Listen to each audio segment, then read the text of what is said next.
Seorang lelaki parubaya berinisial S 53 tahun harus berurusan dengan polisi usai melakukan tindak pidana penipuan.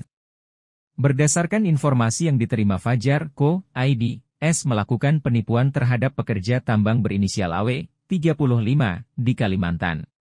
Panit Subdit V Cybercrime di Treskrimsus Polda Sulsel AKP Iqbal Usman Emba mengatakan, pelaku merupakan seorang warga Kabupaten Goa. Pelaku dan korban pada aplikasi Facebook selama Agustus 2023 menjalin hubungan.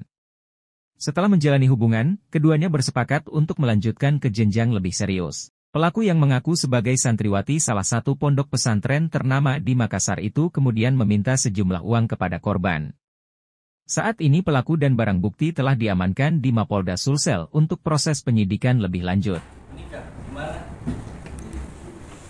Makassar, di mana di Makassar?